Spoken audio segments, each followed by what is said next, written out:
C'est aujourd'hui notre second forum, après un premier en 2015. Nous voici aujourd'hui, le 8 octobre 2016, à Saint-Denis. Nous remercions à ce titre la municipalité de nous accueillir à la Bourse du Travail et de nous avoir aidés dans l'organisation de cette journée. Merci aussi aux personnes et aux associations d'ici et d'ailleurs qui nous ont accompagnés et nous ont assistés.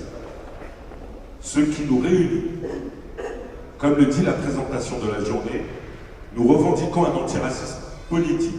Pour nous, le problème, ce ne sont pas seulement les personnes, les partis ou les idéologies ouvertement racistes, c'est aussi et surtout un racisme structurel qu'alimentent les politiques de racialisation conduites sous les gouvernements successifs, par l'État et reconduites par des collectivités locales, qu'elles visent les Roms ou les musulmans, les enfants de l'immigration ou les populations noires. Quelle est notre histoire? Reprenons l'initiative est un réseau né il y a 2 ans environ d'une prise de conscience. Nous l'écrivions dans notre rappel inaugural.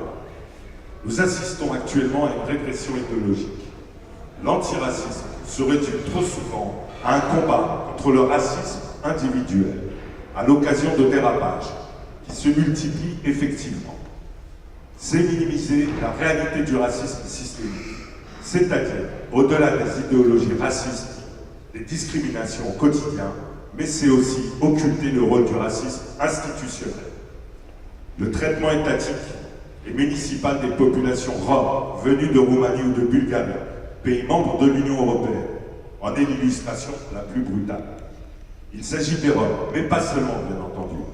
Si le traitement des Roms est un exemple extrême, les politiques de racialisation concernent pareillement d'autres catégories de la population. C'est le cas depuis longtemps avec l'injonction d'intégration adressée non seulement aux émigrés, mais aussi à leurs enfants, voire à leurs petits-enfants, comme si certains Français devaient éternellement faire la preuve de leur identité nationale. C'est aussi le cas avec le déchaînement d'islamophobie qui s'autorise de la laïcité pour jeter une suspicion a priori sur les musulmans dans leur ensemble, tout en récusant le terme même d'islamophobie. Et alors que les discriminations raciales, en même temps que les idéologies racistes ont pour effet, sinon pour viser de produire une opposition entre eux et nous, le déni va parfois jusqu'à reprendre les attaques de l'extrême droite contre un supposé racisme anti-blanc. Au nom d'une rhétorique universaliste qui invisibilise les rapports de domination raciale. Autour de ces thèmes et de ces termes, politique de racialisation et antiracisme politique, nous avons voulu constituer un réseau. C'est au lendemain du 11 novembre 2014 que nous avions lancé ce premier appel, rapidement rejoint par des dizaines d'associations. Mais les attentats de janvier 2015 contre Charlie Hebdo et l'Hypercacher ont rendu encore plus difficile de faire entendre notre voix. Nous n'y avons pas renoncé pour autant. Après le premier forum le 9 mai 2015 à Gennevilliers, nous sommes intervenus dans de nombreuses villes en France, car les politiques de racialisation ne s'arrêtent pas à Paris. Et nous avons publié dans Libération un manifeste pour un antiracisme politique, avec plusieurs qui seront ici aujourd'hui, entre autres moi-même, Saïd Bouamama, Éric Fassin, Nassira Kenif, Serge Guichard, Alma Mikanouté, Laurent Lévy, Samir May, Isabelle Sansin, Michel Siboni et d'autres qui n'ont pas pu venir, comme Christine Delphi, Rokhaya Diallo, Fatou Diop, Marie-Louise Poulain, Louis-Georges Sand. Nous l'écrivions alors. Aujourd'hui, quand on brandit la laïcité, c'est pour s'inquiéter de l'islam. Or, ce qui devrait nous alarmer, c'est l'islamophobie. Cessons de tourner autour du mot et regardons la chose. Dans un pays où l'ancien président a pu nommer un préfet musulman et parler de Français d'appartenance musulmane, il s'agit moins de religion que d'une racialisation euphémisée. Marine Le Pen l'a parfaitement compris. Son père s'attaque au travail.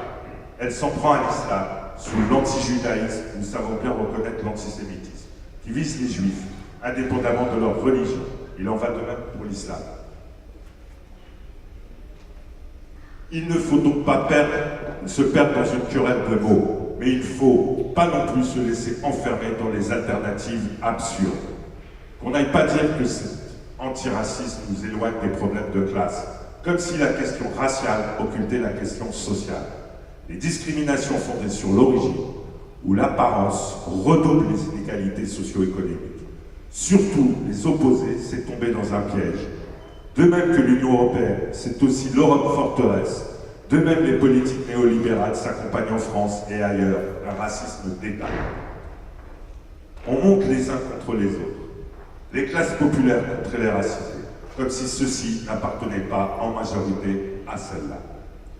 C'est agiter le ressentiment pour détourner de son objet la colère qui suscite l'injustice subie et par les uns et par les autres. Ceux qui font commerce politique de la xénophobie, de la romophobie, de la négrophobie ou de l'islamophobie, comme d'autres en miroir de l'antisémitisme, participent d'une même logique. On joue les uns contre les autres pour disqualifier ensuite ceux qui dénonceraient deux poids, deux mesures.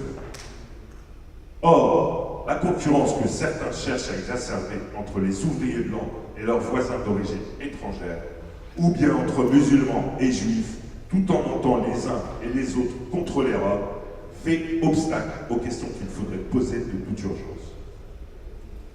Ce n'est pas la faute des Roms, ni des immigrés d'Afrique, ni des Noirs ou des musulmans si les inégalités se creusent. Pas plus que la faute qu'incombe aux Juifs si ces racisés en tout genre sont victimes de discrimination sociale et étatique.